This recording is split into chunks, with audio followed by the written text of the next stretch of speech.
की हो काका आइ होरी के दिन तहन मन हुस भ के बैठल छहक।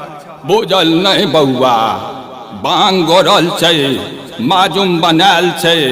जखन खा पी के मतंग हेबै तखन देखिया कोना मचै छै होरी। ओना तू सब चौरा मारे छ, तामे जा होरी दिलजोरी करियह। ठीक छै काका, अहेंक बात रहते। एना खेलैबो रंग गाय गोरी, एबर के होरी धमाल गए। देख ललैते दुनिया वाला, हाल ई हैते बेहाल गए। हाल ई हैते बेहाल गए। होरी है होरी है।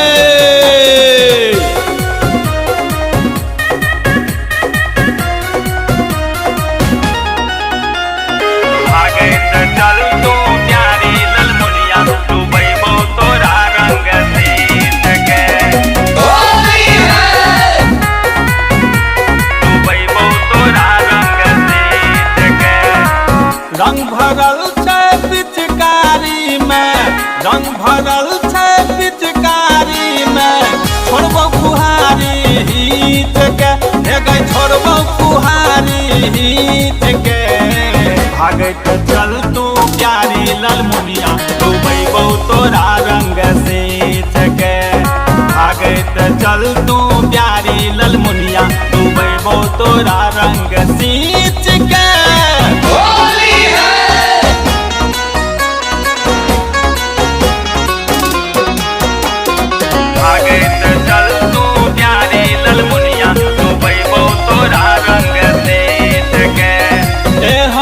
गुलशन तू बसंत बयारी में, छिटला गुलाबक सुगंध गए। छिटला गुलाबक सुगंध गए। रूपक रानी तू चंद्रमुखी छ, लुटला ई दिला का रंग गए। लुटला ई दिला का रंग गए। एहन छ गुलशन तू बसंत बयारी में, छिटला गुलाबक सुगंध गए। रूपक रानी तू चंद्रमुखी छ, लुटला ई दिला का रंग गए। रंगा का थप्पा से छाड़बो बदन पर, रंगा का थप्पा से छाड़बो बदन पर। आई लव यू लिख के, हे गई आई लव यू लिख के। भागत चल तू प्यारी ललमुनिया, डूबैबो तोरा रंग सींच के। भागत चल तू प्यारी ललमुनिया, डूबैबो तोरा रंग सींच के।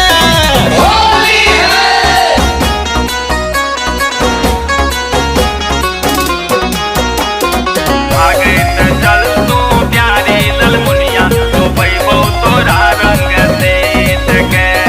भांग मलाई इलायची के माजुम, बना तोरा हम खुएबो गए। मस्ती के पावन ई फगुआ में तोरा, मस्त मौला से बनैबो गए। मस्त मौला से बनैबो गए। भंग मलाई इलायची के माजुम, बना तोरा हम खुएबो गए।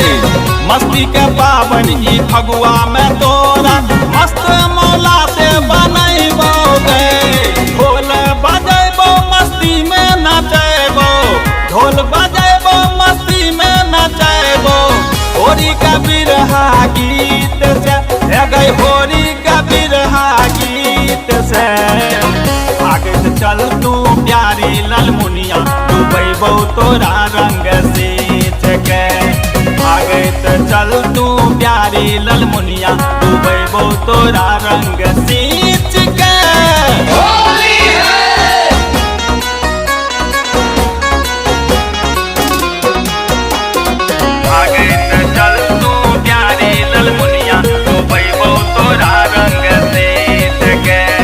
यारी गयारा फिदा छो दयाला, जाना देबैले तैयार गए। जाना देबैले तैयार गए। भर मन खेलेबो से रंग अबीर, अब नहीं रहब हम कुमार गए, अब नहीं रहब हम कुमार गए। यारी गई यारा विदा छो दयाला, जाना देबैले तैयार गए। भर मन खेले से रंग अबीर, अब नहीं रहब हम कुमार गए। हाथ में हाथ थमैबौ जे तोहर, हाथ में हाथ थमैबौ जे तोहर। जन्म जन्म के प्रीत से, हे गई जन्म जन्म के प्रीत से। आगे तो चल तू प्यारी ललमुनिया, डूबैबौ तोरा रंग सींच के। आगे तो चल तू प्यारी ललमुनिया, डूबैबौ तोरा रंग सींच के। श्रोता लोकनी, दुर्गानंद दयाला चैनल के सब्सक्राइब करू आ घंटी पर क्लिक क के नव नव मैथिली गीतक आनंद उठाओ। आ हे गीत अगर नीक लगे तो शेयर कमेंट सेहो करू। धन्यवाद।